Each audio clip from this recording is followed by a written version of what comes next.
Alors, bonjour tout le monde. Pour ce numéro 69 de MPCM, je reçois un professeur retraité, un historien, un écrivain. Je crois qu'on va parler pas mal d'histoire. Contrairement à tous mes autres invités, nous avons mangé ensemble et nous avons en quelque sorte peut-être préparé l'émission. On va voir si c'est plus dynamique ou pas. En tout cas, on ne s'est pas ennuyé, je crois, à midi. Je crois du que tout. Ouais. Alors il y avait là, de quoi parler, il y avait de quoi tu nous as préparé 3 livres. Tu vas nous expliquer pourquoi et ce qu'ils représentent peut-être dans ta vie. Le premier, connu d'un grand nombre, le dernier des Mohicans dans une ancienne édition. Alors pourquoi ce livre et qu'est-ce qu'il représente pour toi? Alors, ce livre, Le Dernier des Mohicans, ce livre, physiquement en particulier, représente mon accession à la lecture avec la bibliothèque de mon grand-père. Donc, mon grand-père avait une bibliothèque extraordinaire avec des romans d'aventure, Jules Verne, Karl May, Fenimore Cooper, Walter Scott, etc. Ça, c'est Fenimore Cooper. Donc. Alors ça, c'est Fenimore Cooper, oui. Et ce livre, je l'ai lu, relu, j'ai colorié par-dessus les pages qui n'étaient pas coloriées parce qu'il y a des illustrations. Et c'est la base pour moi. Et alors, en gros, le pitch du livre? En gros, le pitch du livre, ça se passe pendant les guerres entre les Anglais et les Français. La fameuse guerre de 7 ans, 1756-63. Et les Anglais sont alliés avec les Iroquois et les Français avec les Hurons. Et il y a des tribus qui essayent de se tenir à l'écart de tout ça, mais ils n'y arrivent pas tellement, entre autres les Mohicans. Et c'est toute l'aventure d'Œil de Faucon, qui est un jeune Britannique adopté par les Mohicans. Et c'est toute son aventure à travers cette guerre. Un livre comme professeur que tu recommandes aux adolescents? Bien. Ah, absolument, oui. D'accord. Ouais. Là, on est dans un tout autre livre. C'est Chasse royale de Jean-Philippe Jaworski. C'est une édition Les Moutons électriques que je ne connais pas. Je ne connais naturellement pas ce livre non plus. De quoi s'agit-il? Alors, Chasse royale est le 2e tome d'une saga assez fascinante qui a été écrite par cet historien qui est devenu un auteur de best-seller sur l'histoire celtique. Ça se passe 400 avant Jésus-Christ, les guerres internes aux grandes tribus, les Éduans, les Bituriges, les Séquanes, les Helvètes, bien sûr, toutes ces grandes guerres qui finiront par ruiner en fait la Gaule de l'époque. Et il nous raconte ça à travers les coutumes et les croyances surtout, puisqu'il met en scène certaines croyances.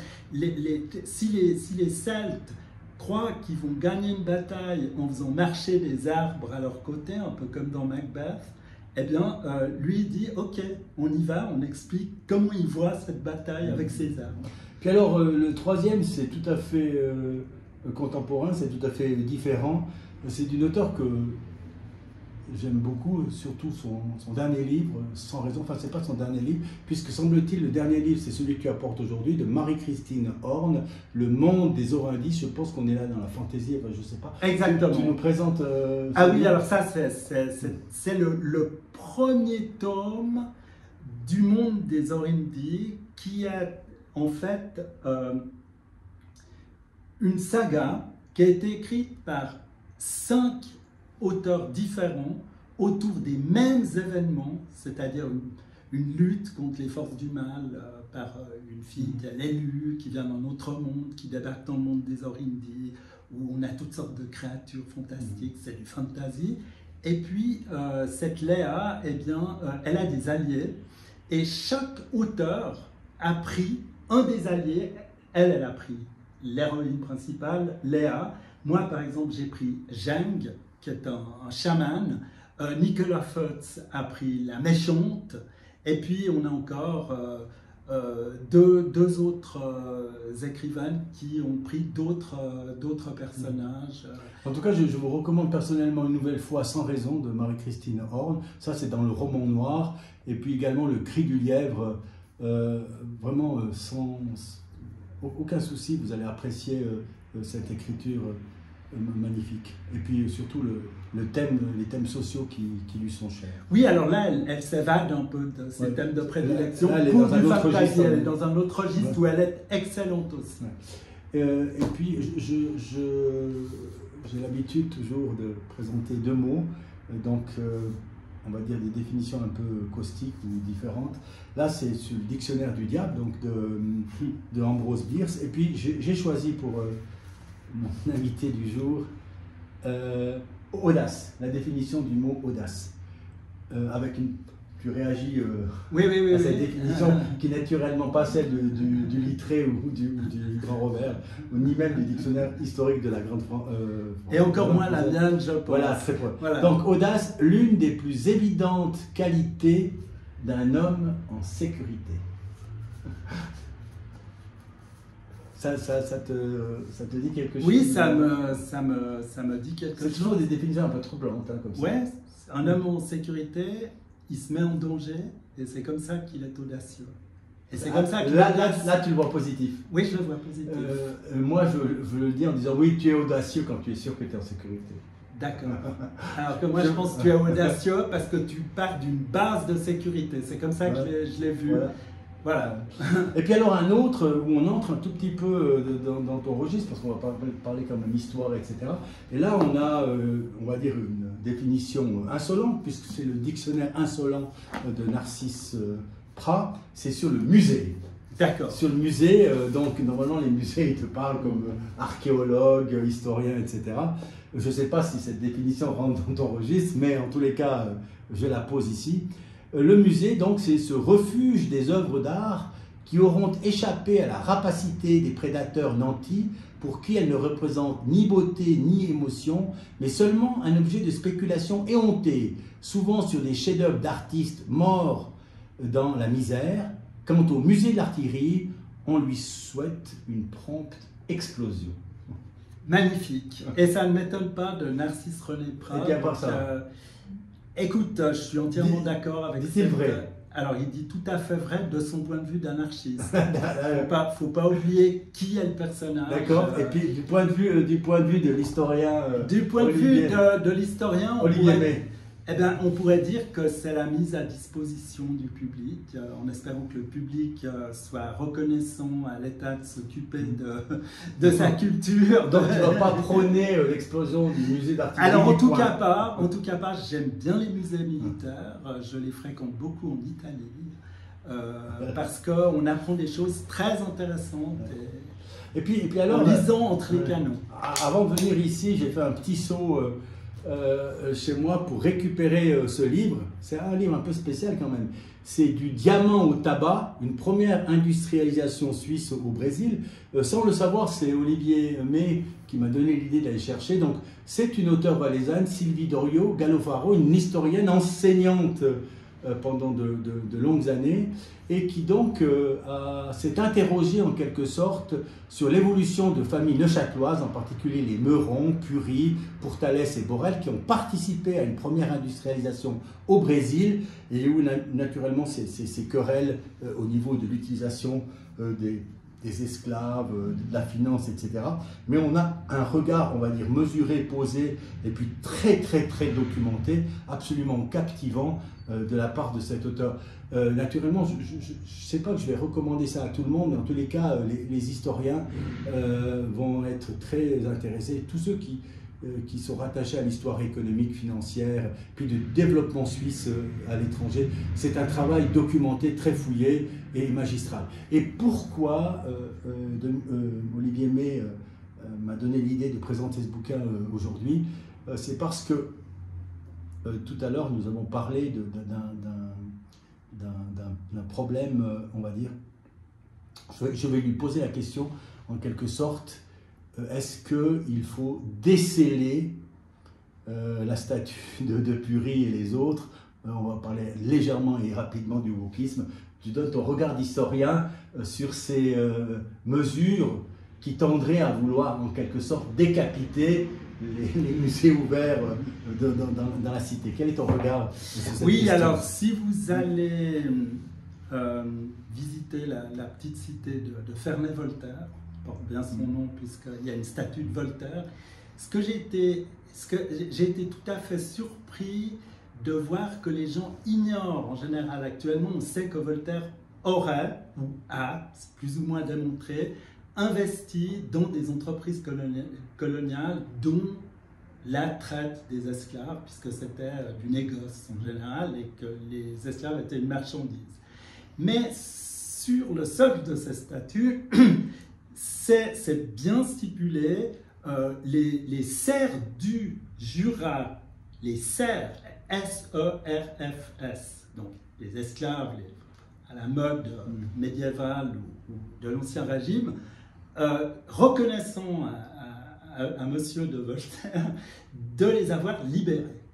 Donc ça veut dire qu'on peut très bien, d'un côté, investir à l'époque, et il est moral d'investir pour le bien de c'est le colbertisme,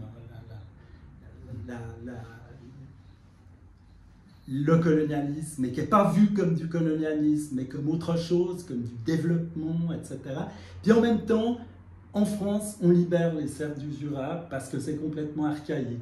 Donc il y a deux poids, deux mesures à l'intérieur du même Voltaire. Et c'est Voltaire, pourquoi est-ce qu'on déboulonnerait cette statue? Qu'est-ce que ça nous apporterait? Je ne comprends le déboulonnage des statues que lors de révolutions contre un individu. C'est clair qu'une statue de Kadhafi après la révolution de 2011, une statue de Saddam après l'invasion américaine et tout, ou Lénine, Staline, etc., on déboulonne le pouvoir. Et ces représentations, je pense que Kim Jong-un et compagnie vont aussi finalement être déboulonnés. Mais déboulonner des statues de personnalités qui sont souvent ambiguës, qui n'ont pas fait que... Alors là, je ne comprends pas l'intérêt. Il est beaucoup plus utile de faire un travail de fond et de mettre une jolie plaque en bronze qui explique les ambiguïtés du personnage. Et contextualise l'époque. Exactement. C'est comme ça que je vois les choses. D'accord. Voilà. Donc, on a beaucoup de sujets, je vais sauter du coq à l'âne, mais ton actualité aujourd'hui, c'est un livre aux éditions Favre, un livre historique, un roman historique, qui a été fait à deux mains, en quatre mains, on va dire, avec Philippe Favre et toi-même, la princesse celte. Ce qui m'intéresse, c'est qu'est-ce qui a fait surgir cette idée chez un historien, d'abord de travailler avec quelqu'un d'autre qui est un romancier, également un enseignant, mais plutôt un romancier. Et qu'est-ce qui a provoqué votre rencontre? Oui, c'est un heureux concours de circonstances, c'est-à-dire j'ai un ami, Philippe Turdi, qui est archéologue valaisan, qui s'est longtemps occupé du musée de préhistoire avant qu'il soit démantelé pour renaître très bientôt, j'espère, au pénitencier.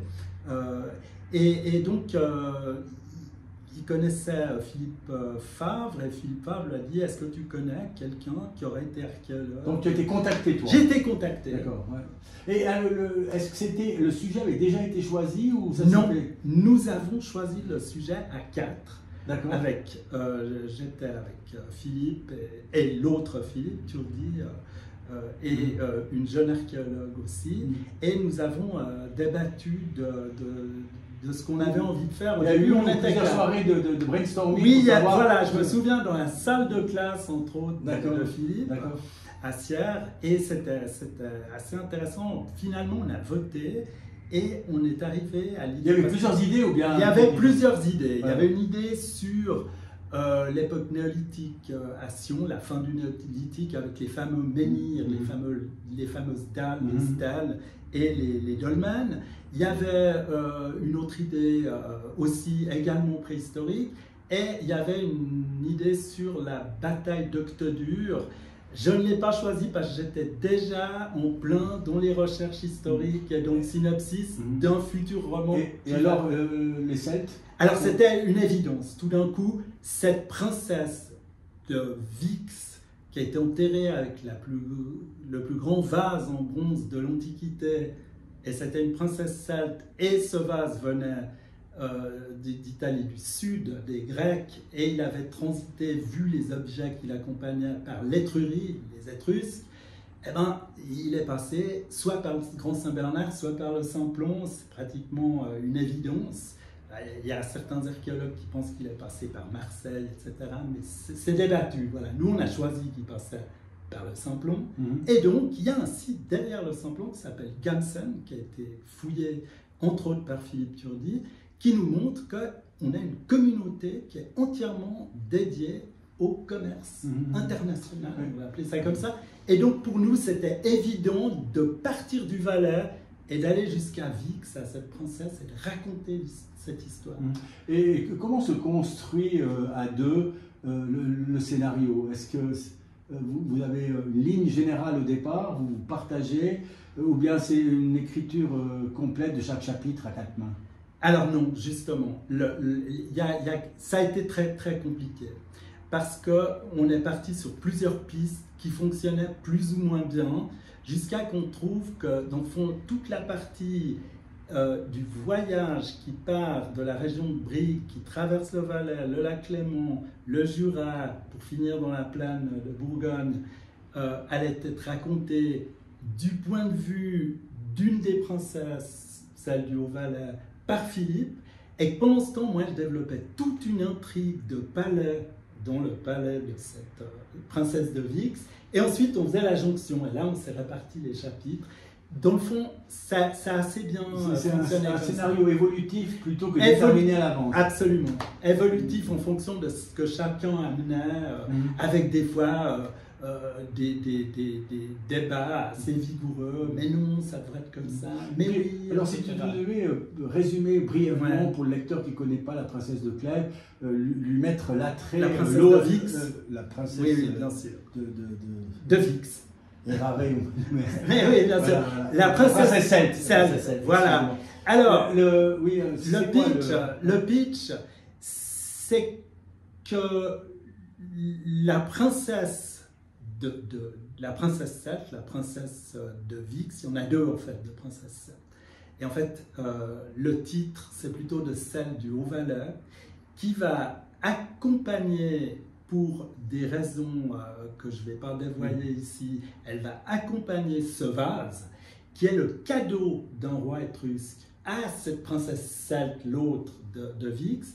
Et pendant ce temps, il y a une intrigue de palais et elle est assiégée par un autre prince qui veut lui prendre la... Et donc, il s'agit d'amener ce présent qui est absolument énorme, qui doit être démonté et remonté tellement il est gros, à dos de mulet, au VIe siècle avant Jésus-Christ. Donc c'est une gageure difficile. Et au niveau de la recherche documentaire, vous êtes répartis aussi le travail ou Alors on s'est réparti le travail. Philippe a créé toute une base sur un site, il a créé un site et il a créé toute une base documentaire, mais qui est vraiment énorme et qui ne peut pas être restituée comme ça dans le livre. Et puis on a mis une biblio quand même assez importante.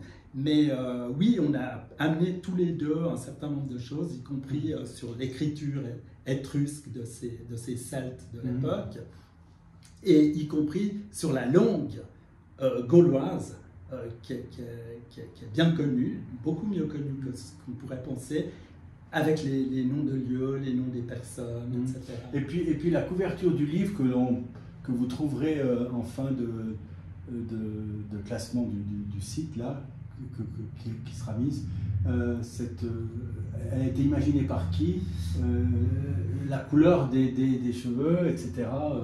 Et comment vous en êtes venu à cette illustration? Oui, alors cette illustration est un cas vraiment particulier. Ça a été une idée de Philippe. On n'était au départ pas tellement d'accord.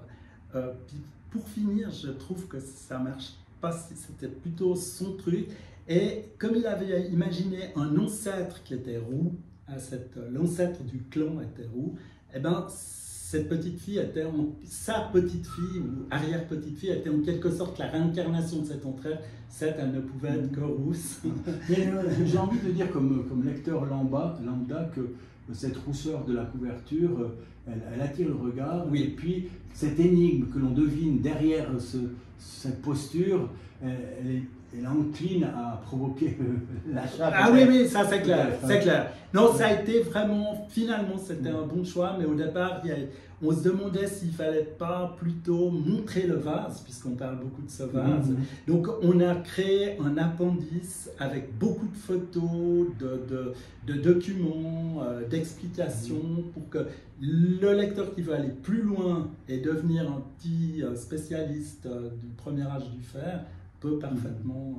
Donc là, on vient de parler de la princesse celte aux éditions Fabre, livre de Philippe Fabre et puis de Olivier May, écrit donc à 4 mains en commun, dans le sens qu'il vient d'indiquer. Tu as dit tout à l'heure que vous aviez hésité sur certains autres événements et que tu avais renoncé, vous avez renoncé de par tes recherches antérieures à la bataille d'Octodur.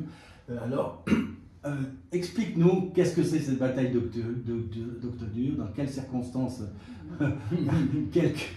ces gens sont venus à se battre près de la Drance. Oui, absolument. Les Valaisans connaissent bien Octodur, puisque Octodur c'est Martigny, que Martigny est connu pour être une cité romaine, mais avant d'avoir été une cité romaine, c'était, on va dire, un gros bourg d'un peuple celte, contemporain des Helvètes, qui occupait cette partie du Valais et qui s'appelait les Vérègres. Ce bourg a joué un rôle extrêmement important dans la guerre des Gaules, puisque Jules César, une fois qu'il a eu vaincu les Helvètes à Bibracte et qu'il leur a permis de retourner sur leur territoire, eh bien, il avait sa tête de pont qui était à Genava, à Genève, le lac Léman, tout ça c'était un lac romain. Mais il lui manquait un grand bout entre Ivrea, qui est au sud du Val d'Ost, à l'embouchure du Val d'Ost, et le lac Léman, et c'était le Val d'Ost et le Valais relié par le Grand Saint-Bernard. Et lui, il aurait aimé que tout ça, ça soit réglé, romain.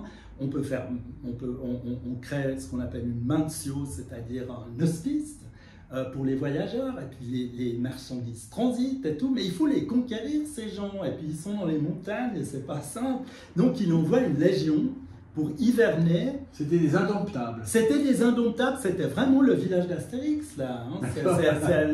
Chaque fois que j'ai vu ça, je me suis dit, mais non, l'Astérix c'était les Valaisans et les Valdôtains. Et finalement, en 57, il envoie un de ses légats, Servius Galba, qui hiverne.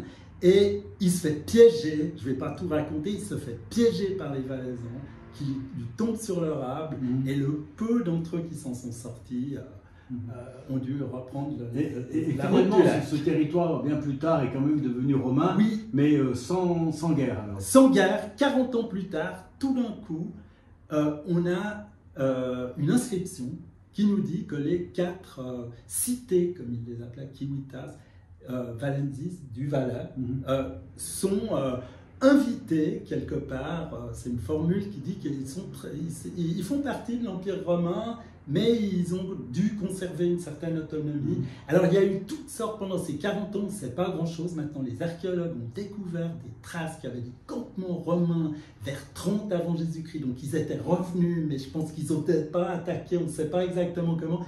Ils les ont pris en tenaille, parce que quand c'est à l'époque d'Auguste, en 15 avant Jésus-Christ, quand cette affaire a terminé, eh bien, les Romains ont conquis toute la Gaule et l'occupent bien, ils ont déjà des villes. En t'écoutant, je m'interroge, est-ce que, enfant, il y a quelque chose qui a provoqué ce goût, finalement, pour l'histoire, et ce goût du récit, de raconter, etc.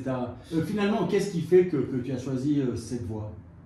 Alors, la première chose, peut-être, juste pour oui. rappeler, Olivier May a une formation en archéologie, une formation en histoire, et c'est deux formations, et c'est le sens de la question que je lui pose. Voilà, exactement. Donc pour moi, les deux sont intrinsèquement liés. L'archéologie, c'est une autre manière d'exhumer des sources que les sources historiques qui sont plutôt écrites.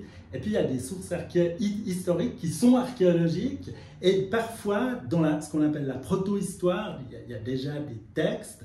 On peut, par exemple, on a le nom d'un chef de tribu des Vérac qui s'appelle Cassilos, parce que ce Cassilos, eh bien, il a une pièce d'or avec une écriture étrusque qui date de l'époque des Vérac. Et alors, l'origine de cette passion? L'origine de cette passion, c'est les livres que j'avais à la maison, la passion de mon grand-père, qui était pourtant un ouvrier, mais qui n'avait jamais fait d'études, mais qui dévorait les livres d'histoire.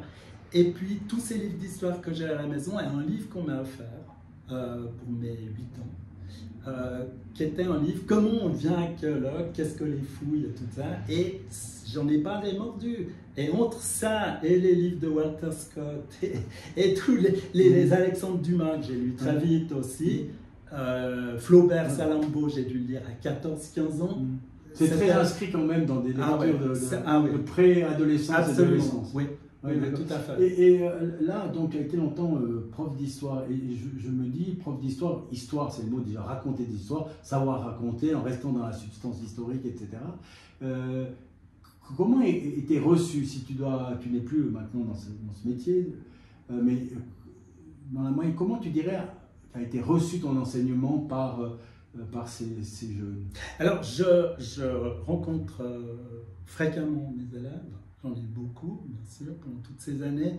Et puis, ils me sortent souvent « vous aviez dit que, et vous aviez raison », ou bien « vous aviez dit que, mais maintenant on sait que ».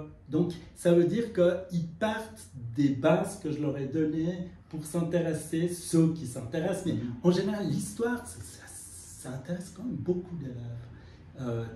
Dès qu'on essaye de créer, c'est un récit.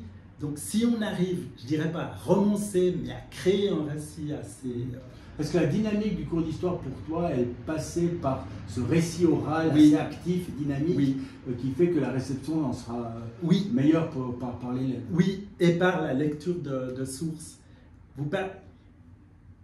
Le renvoi des sources, ça leur parle? Ah, ça leur parle, par exemple, je donne toujours l'exemple de si on peut lire 2 pages des minutes d'un procès de sorcellerie du XVIe siècle en parlant de la chasse aux sorcières avec une de ces pauvres femmes qui est à moitié dans un de tes livres, je ne sais pas lequel, tu me rappelleras, il y a l'histoire de Françoise Bonvin. Oui, tout à fait. Peut-être l'affaire, parce que je pense que ça c'est assez de... Oui, voilà, alors ça c'est quelque chose c'est une affaire de sorcellerie. De jalousie. De jalousie, exactement. Donc François, en 1458, Françoise Bonvin est veuve. Et comme beaucoup de veuves... Donc, fin du XVe siècle. Fin du XVe siècle, c'est le début de la chasse aux sorcières. Et à cette époque-là, elle est jalousée, elle habite à Sierre, elle est jalousée par ses voisins parce qu'elle a une maisonnée avec des domestiques, elle a des filles, etc. Donc, jalousie économique. Jalousie économique, comment cette veuve, etc. Elle nous nargue et tout. Et puis, c'est louche, puis on commence à la soupçonner. Oui, mais elle connaît les plantes, enfin des choses comme ça. Et puis, elle est accusée de sorcellerie par des voisins. Et ce qui est intéressant, c'est que une des accusations, c'est d'avoir fait mourir des veaux. Et l'accusation, c'est elle s'est adressée au diable pour qu'il lui donne ce qu'il fallait pour faire mourir des veaux. Et elle va s'adjoindre pour sa défense un célèbre avocat de Sion, un humaniste, qui va démontrer sa non-culpabilité en retournant l'argument. Au juge, il leur dit « Qui êtes-vous, vous qui jugez cette femme, pour prétendre que le diable peut imposer la mort à ce veau, alors que cela ne peut être que l'œuvre de Dieu ?» il ne peut avoir que Dieu qui décide de supprimer ce veau. Donc, ne sont pas là des paroles erratiques. Voilà. Et là, ils ont eu peur. C'était une argumentation à laquelle ils n'étaient pas encore prêts à répondre. Et donc, il la sauve. Il a sauvé Françoise Bonvin. Alors, une partie de ses détracteurs ont, à leur tour, été accusés de sorcellerie, bien sûr, et condamnés. Est-ce que cette histoire-là, elle est dans les 100 histoires suisses? Oui, elle est dans les 100 histoires incroyables. J'ai écrit la Suisse en 100 histoires incroyables. Okay. Alors je crois que c'est bien dans ce livre-là, j'ai une hésitation de la rappeler, cette histoire absolument fantastique, valaisanne, saviesanne, de ce couple qui a été retrouvé, c'est dans ce livre-là également. Absolument. Alors là, peut-être nous conter, comment d'abord tu es tombé sur cette histoire, et puis comment tu l'as maîtrisée d'un point de vue rédactionnel. Alors tout simplement parce que j'ai eu la chance dans ma jeunesse d'archéologue de participer à un programme extraordinaire en Valais. J'ai passé 3 mois à crapahuter dans toutes les montagnes, en altitude, partout au bord des lacs, pour chercher les traces de l'homme préhistorique. Alors on a trouvé des sites archéologiques en masse, etc. C'était absolument génial. Et on était obsédé par l'idée de trouver un Otzi, si on veut, un cadavre qui ne se serait pas décomposé et qui serait là sur un glacier ou libéré par la glace et tout. Et voilà, c'est pas à nous que c'est arrivé. Mais tout d'un coup, je lis, il y a quelques années, qu'on a trouvé un couple. Alors là, ça devient incroyable. Parce que j'avais justement écrit une nouvelle où c'était un couple qu'on retrouvait sur un glacier. Et puis, finalement, on a découvert que c'était des gens contemporains. On a fait des recherches. Et puis, on a trouvé que c'était des Saviezons qui allaient sur leur maillon, parce que les Saviezons, traditionnellement, ils ont des maillons côté bernois. Ils franchissent le Sannerch, puis ils continuent un peu, ils sont au-dessus de Gsteig. Et là, il y a des maillons qui appartiennent traditionnellement. Mais il faut aller, il faut franchir le col et tout, puis ils peuvent être pris dans le brouillard, le froid et tout. Et ça, c'est pas ça, c'est du moulin. Alors, je n'ai pas les références, je vais les mettre également à la fin du site, mais il y a un livre qui est sorti, qui a été présenté cette année, d'un journaliste écrivain, j'ai vraiment pas le nom, mais exactement cette histoire-là. Ouais. Enfin, je mettrai J'en avais pas connaissance. Voilà, on s'est intéressé les deux en même temps, de manière séparée. Oui, j'ai cru, en découvrant ça dans les 100 illustrations, que c'était en quelque sorte que l'histoire avait été pêchée par le livre, mais c'est pas du tout ça. C'est vraiment de manière indépendante. Oui, croisée. tout à fait. Oui, il y a eu des publications dans la presse. Voilà, exactement. Voilà, tout à fait. Etc. Parce qu'en réalité, je me suis dit, comme tu es également écrivain, une histoire comme ça, on peut la romancer de différentes façons, de manière assez extraordinaire. En elle-même, elle suscite des... Ah, mais c'est clair. Et c'est pas la première fois, à mon avis. On n'a pas trouvé les autres, mais dans la longue histoire... C'est évident. En 1996, j'étais au col du Grand Saint-Bernard avec une classe. On dormait, on faisait une course d'école. Tout d'un coup, le père Lamont, un chanoine que je connaissais aussi parce que je faisais beaucoup de montagne, eh bien, il nous dit venez, on a ouvert la morgue. Et la morgue du Grand Saint-Bernard, c'est un maso en pierre qui n'a pas d'entrée et pas de fenêtre. Mais tous les 50 ans, on ouvre et puis on regarde ce qu'il y a dedans. Et à travers la fenêtre qu'ils avaient découpée, on voit des momies de personnes en costume du 16e, 17e, 18e siècle. Des femmes avec des crinolines, ces grands chapeaux 1815 comme ça, quelque chose, et puis des empilements d'eau et tout. C'est tous les gens qui ont été trouvés dans la montagne pendant des siècles. Voilà, donc il y a tout un imaginaire là-dessus. Alors, puisqu'on parle de ça, une de tes spécialités, c'est à un moment donné, tu t'es dit, mais non d'une pipe, on doit avoir une façon de raconter l'histoire, d'illustrer, puis de donner accès finalement aux enfants, à tout le monde, etc., dans des livres illustrés. Comment c'est venu cette façon de présenter, on va dire, une histoire de manière plus populaire? Alors, c'est venu tout simplement du manque et du hasard. Dans l'édition suisse, il manquait ça. Il n'y avait rien du tout. Il n'y avait rien du tout. Il n'y avait pas de livre sur la traversée du Grand Saint-Bernard par Napoléon, pas de livre sur le Major Laval, pas de livre même sur Guillaume Tell. C'est un personnage légendaire, mais on peut le mettre dans un contexte. Quand tu dis livre, tu parles de livre un roman. Illustré. Un roman. Roman pour les enfants. D'accord. Et puis il n'y avait pas donc un public cible. Un public cible, les enfants 8-12 ans. D'accord. Il n'y avait sur les lacustres, etc. Donc tout était à écrire et c'est les éditions Ozu qui m'ont permis de développer ça. Je vous recommande ces livres dans différents domaines. AUZOU pour ceux qui ne connaissent pas la maison d'édition. Et alors, ils m'ont aussi permis de faire des grands livres pour toute la famille, comme je dis, de 9 à 99 ans. Et donc, ce sont des grands livres illustrés. Il y a la Suisse en 15 histoires, la Suisse en 15 lieux. Il y a Sion, entre autres. La Suisse... Présente-nous juste pour la Suisse en 15 lieux. Alors, du Valais, on va rester au Valais, là, peut-être. Alors, j'ai pris l'abbaye de Saint-Maurice. D'accord. Et, puisque j'en avais 15, j'ai été aussi en Suisse alémanique, mais plutôt... Alors, l'abbaye de Saint-Maurice, quel aspect tu as mis en exergue? Alors, l'histoire, le trésor et l'histoire, 1500 ans d'histoire, ça correspondait aux 1500 ans, pour montrer que c'était un lieu qui avait connu le pillage par les Hongrois, qui avait connu les Sarrasins, qui avait connu les incursions de les Lombards, etc. Que c'était un lieu de passage très important et que c'était un lieu de culture important pour le Valais. Donc, voilà. Est-ce que quand tu décides, à un moment donné, tu prends ce chapitre-là, c'est un des 15 chapitres de ce livre, est-ce que tu discutes déjà avec l'illustrateur ou bien ça se passe comment? Alors, oui, c'est lui qui a le texte final et qui choisit l'illustration?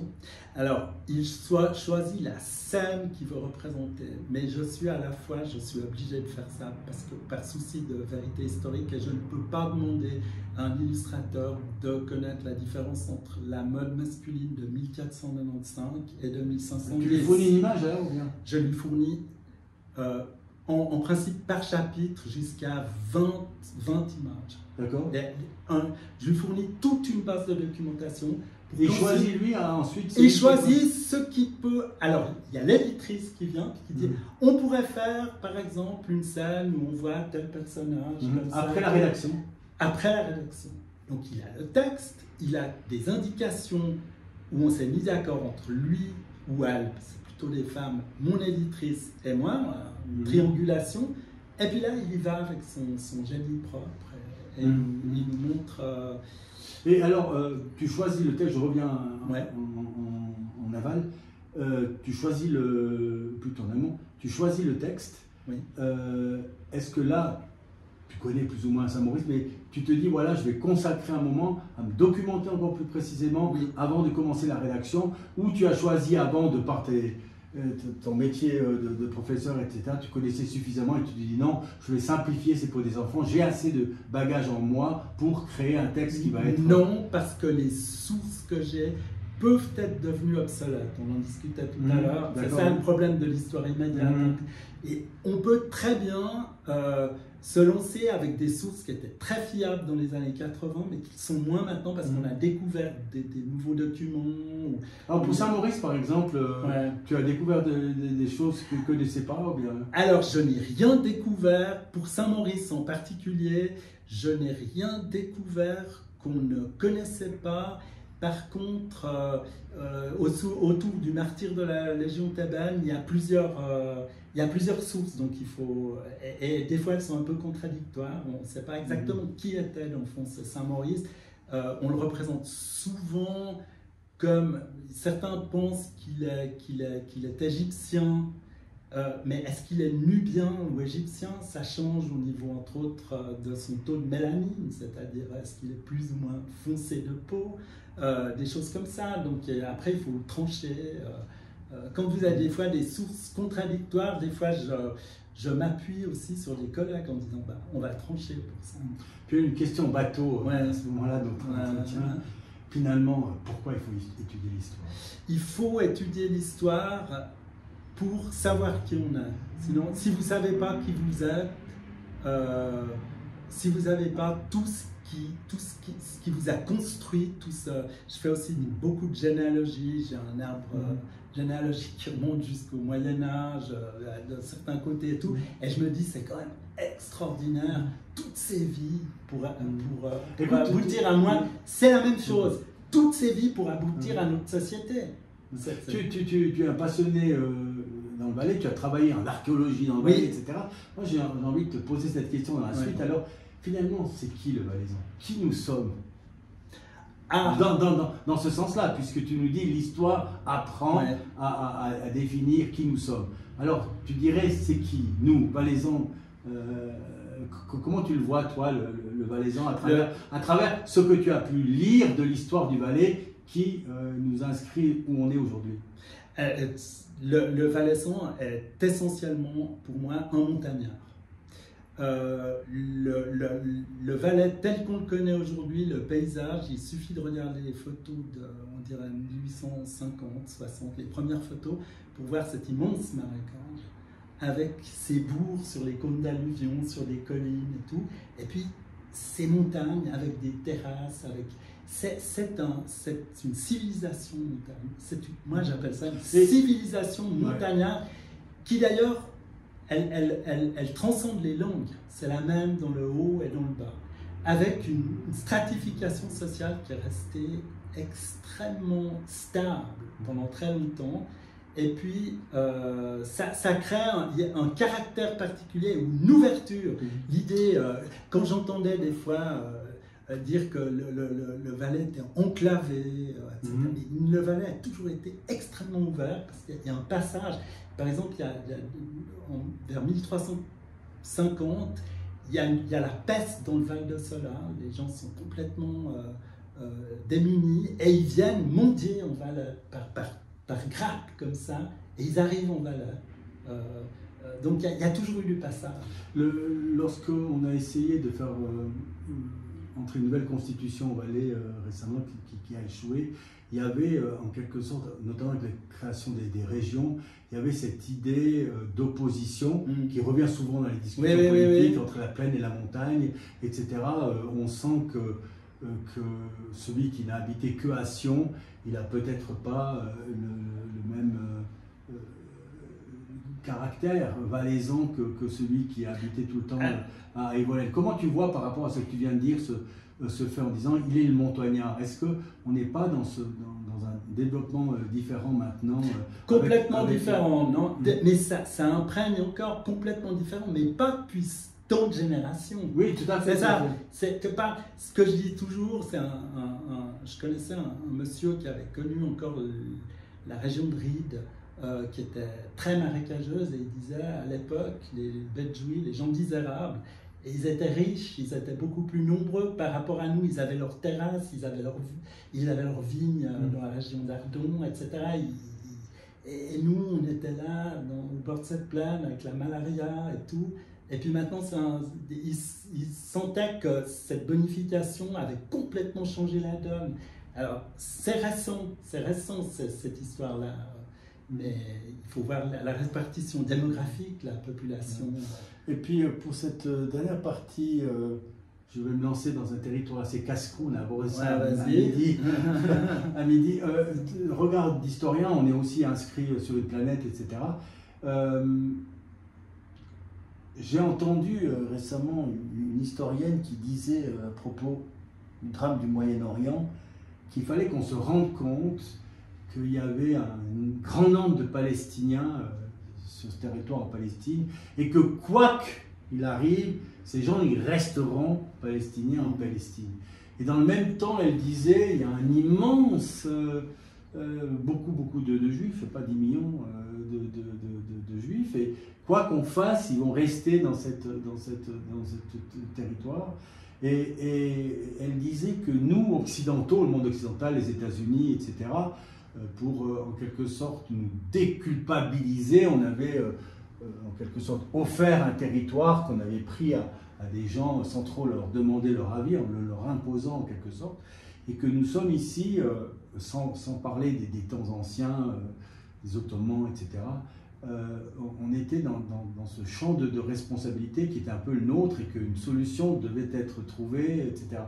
Toi, ton regard d'historien sur ce drame qui se passe là, à Gaza, avec ces massacres, ces actes de terrorisme, puis ces répliques israéliennes et tout ce qui se passe aujourd'hui, comment tu le vois? Parce que c'est un peu notre génération, d'une certaine façon, qui n'avons pas réussi, peut-être pas toi et moi nommément, mais ceux qui nous représentent d'une certaine façon dans le monde occidental, on n'a pas réussi à trouver un terrain, disons, qui ne soit pas un propre marécage. Comment tu vois, toi, historien?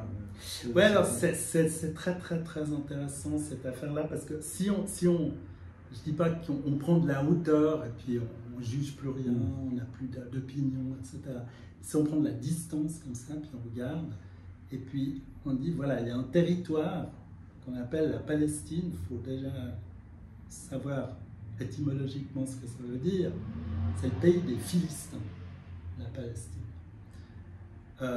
C'est resté dans l'histoire comme une terre biblique.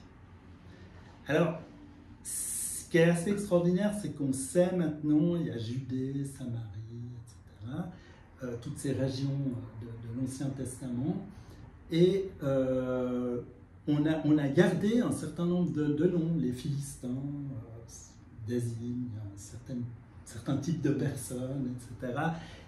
Les Samaritains ont donné le lieu. Et puis la Judée, c'est là où on retrouve la racine Yahoud, juif, etc. Bon.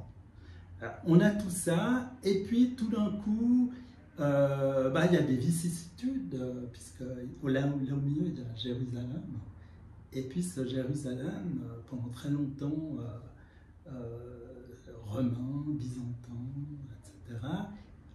Invasion arabe. Ensuite, on a toute cette période des croisades, etc. Et en fait, pour parler de la Palestine, c'est quelque chose d'assez récent. À l'époque, on ne parle pas tellement de la Palestine, on fait des distinctions comme ça. Et le terme de palestinien date des années 1930. Il a été inventé par les Anglais. Petit à petit, il est entré un peu dans la... C'est comme avant, on disait les immigrés, les émigrés, puis maintenant on dit les migrants, comme si c'était tout le temps sur un bateau, les pauvres. Hein. On dit les migrants. Voilà, et bien là, tout d'un coup, on a un nouveau mot, c'est les Palestiniens, puis ça désigne les Arabes, ce qu'on appelait les Arabes. C'était l'Empire ottoman auparavant, ensuite le mandat britannique. Donc, et là, on a dans cette région qu'on appelle la Palestine, qui est indistinctement, on parle de religion, on ne parle pas de peuple. On dit il y a des juifs, il y a des musulmans de différentes obédiences, on a des druzes, on a des chrétiens de plusieurs obédiences aussi. Tout ça crée une espèce de creuset. Qu'est-ce qui se passe à un moment donné? Mais c'est du communautarisme, chacun se marie à l'intérieur de sa communauté et tout. On vit sur une même terre, c'est un peu le modèle musulman, le modèle ottoman avec les musulmans qui dominent quand même, mais ils ont intérêt quand même à garder toutes ces populations, puisqu'elles payent des impôts, selon aussi la charia. C'est des gens du livre, on ne les massacre pas, mais ils payent des impôts. Et tout d'un coup, ça se télescope avec le nationalisme arabe et ce qu'on va appeler le sionisme, qui est une théorie de retour du peuple juif, là en tant que peuple, dans cette terre. Et puis tout d'un coup, il y a un événement unique dans l'histoire de l'humanité, on espère, jusqu'à la fin des temps, la Shoah, qui crée un traumatisme absolument gigantesque. Et tout d'un coup, il y a un afflux, il y a un goût d'aller en Palestine. Tous ces gens qui étaient intégrés, qui n'allaient plus à la synagogue et tout d'un coup, on leur dit dans les années 30, mais en fait vous êtes juif, vous n'êtes pas hongrois, vous n'êtes pas français, vous êtes juif. Tout ce qui s'est passé ensuite, les camps de concentration et les camps d'extermination, la Shoah par balle en Russie et tout, des traumatismes incroyables. Et ces gens arrivent massivement, Exodus, tout ça. Et parallèlement, les Arabes de Palestine veulent se libérer et créer aussi leur propre État. Ensuite, il y a toute cette affaire qui est assez connue, mais il faut savoir que en 1920, personne n'aurait parlé de Palestiniens et d'Israéliens. C'est des concepts totalement nouveaux. Ça fait 100 ans. Totalement ignorés. Il n'y avait rien de tout ça. Et maintenant, on s'est trouvé avec un État qui a été proclamé unilatéralement par ce qu'on va appeler les Juifs qui sont devenus des Israéliens, la première guerre de 48, ensuite rebelote en 56, et ils se défendent, et ils gagnent du territoire, etc. Et puis, on crée dans le fond un concept israélien, un concept palestinien, et ça, c'est l'histoire. Et on ne peut rien y faire. Ça s'est passé comme ça. Et puis, à partir d'un certain moment, le dialogue se fait par intermittence, puis tout d'un coup, il y a un changement de paradigme, on va dire, dans les années 80. Je me souviens quand j'étais au collège... Pas déjà avant? Alors, le changement de paradigme, c'est qu'on a le nationalisme arabe et le marxisme-léninisme à la mode arabe, qui sont derrière les premiers mouvements palestiniens. Et puis on a un sionisme de gauche, il ne faut pas oublier, avec y a le Parti travailliste, etc. Et progressivement, ces mouvements sionistes de gauche sont marginalisés par la droite israélienne et les mouvements palestiniens aussi de gauche ou libéraux, en guillemets, parce que ça n'existe pas vraiment, comme le Fatah, sont marginalisés. Et qu'est-ce qu'on a? Il reste un mouvement islamiste pur et dur, et puis une droite d'un autre côté qui gagne à chaque élection, aussi pour des raisons démographiques. Après, il y a toutes sortes de trucs. J'ai lu une étude. Puis la question impossible, finalement. Ouais. La question impossible, c'est le que faire. Qu'imaginer. Alors, que faire? Alors, qu'imaginer, c'est fou parce que j'en parle avec des gens avec lesquels on peut encore discuter, c'est-à-dire discuter factuellement et pas dans l'émotion ou avec des anathèmes. D'un côté, on a des antisémites, de l'autre côté, des fascistes, etc. C'est cette espèce d'incapacité à discuter qui est propre de notre époque, les réseaux sociaux, on en a parlé autour. De temps en temps, on peut discuter avec des gens, et ce qui ressort quand même, c'est et si, par un coup de baguette magique, un immense et si, et si les Israéliens déposaient un gros truc, un énorme truc sur la table des négociations. Ils disaient, en 15 ans, on vous transmet les colonies dites juives, Cisjordanie, et on rapatrie ces personnes, et vous prenez le contrôle de ces... un miracle. Un miracle. Ouais, un miracle. Il pose ça. Ce miracle-là, il pourrait permettre aux Palestiniens de voir différemment ce qu'on ressente comme des agressions sans nom. Moi, je pense que depuis 48. Ce qu'il y a, c'est que ça leur couperait, ça couperait aux extrémistes une partie de leur discours. De l'adhésion aussi. Ouais. Je suis persuadé que ça, c'est ce qu'on peut imaginer. Et imaginons les interlocuteurs. Quel miracle, parce qu'on parle de miracle, ferait que les Israéliens, dans leur majorité représentative,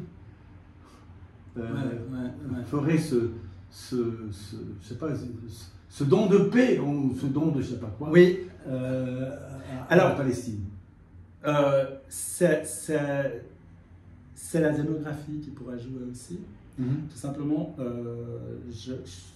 le nombre de millions de Palestiniens en Cisjordanie. Ouais, et je pense que ces gens pourraient facilement, comme ils le faisaient, et ils le font encore, mais cette manœuvre frontalière qui est très importante pour Israël.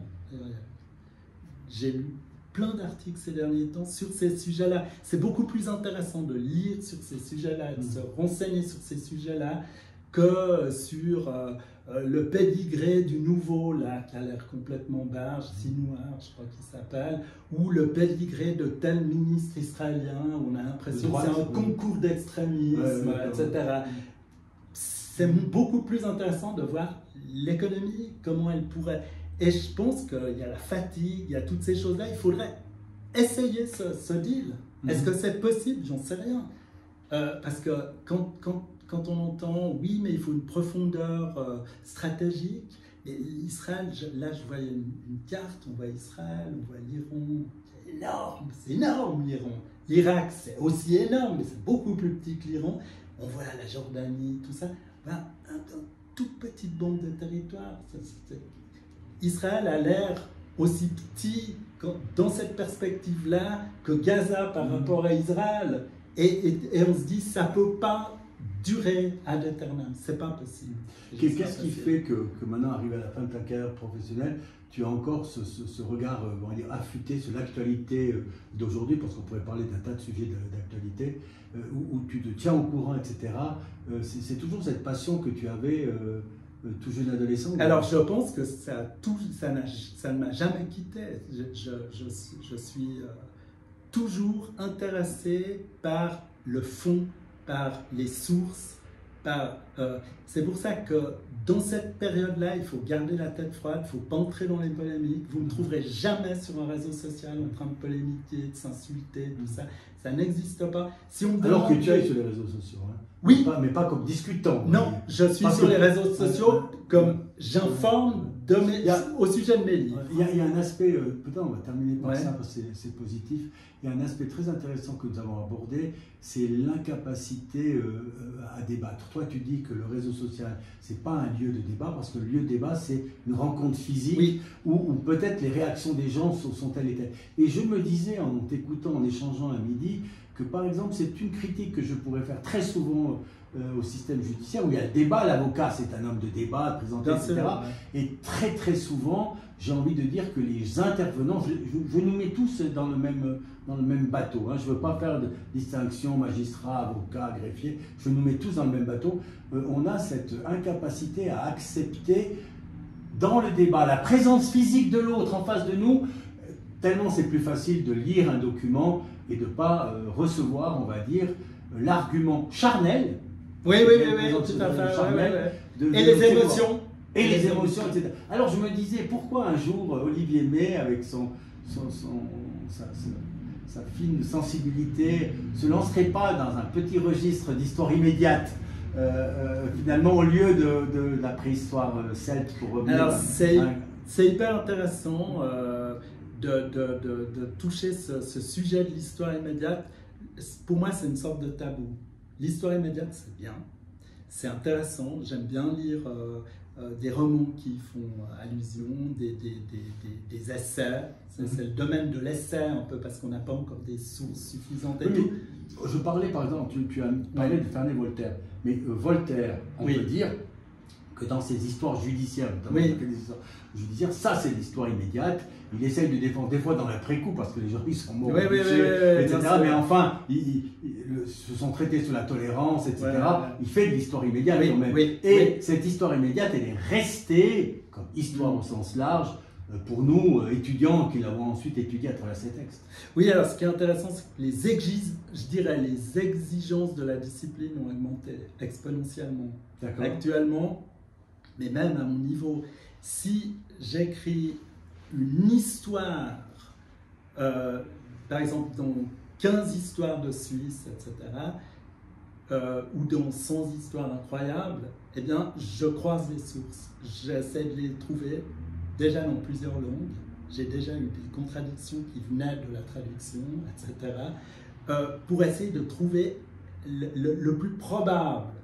Et en histoire immédiate, c'est toujours très très difficile de le faire de manière à ce que ça puisse être reconnu comme neutre. Voilà, c'est ça. Alors, et on a fait une bonne heure de discussion et Olivier, je te remercie pour ce moment. Eh bien, merci pour ton invitation.